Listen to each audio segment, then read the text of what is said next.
Communities along the US-Mexico border have struggled with the flood of migrants. Adults crossing the border has skyrocketed, but a surge in unaccompanied minors is the main concern. In the Rio Grande Valley of South Texas, where mostly migrant families and unaccompanied children are turning themselves into law enforcement, the border is fortified with a wall.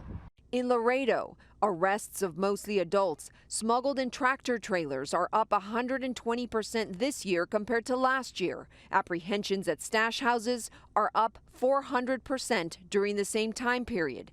And there's no border wall. We're sitting on a box of dynamite, a powder keg. It could easily explode. Laredo's mayor fears it could all spill over into violence. President Trump was asking for a physical wall. President Biden now is asking for a virtual wall, but we haven't seen those resources yet. We tagged along with U.S. Border Patrol Supervisor Ken Krupa to see the challenges for ourselves.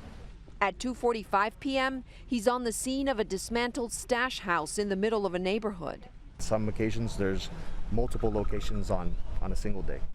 One by one, 18 adults from Mexico and Guatemala were apprehended. The smuggler, who is usually linked to criminal networks or the cartels, was not in the house. As the evening settled in, Krupa is off to another active smuggling case, this one on the highway involving two vehicles. So as you can see over here, this is one of the vehicles.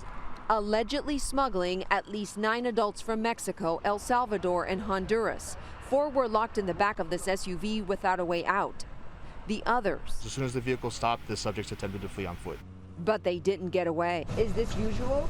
Yes, ma'am. It's constant flow of traffic. Do you feed into the cartels by leaving this area with fewer resources? We're not feeding into the cartel's strategy, but we do recognize that every decision we make has an impact.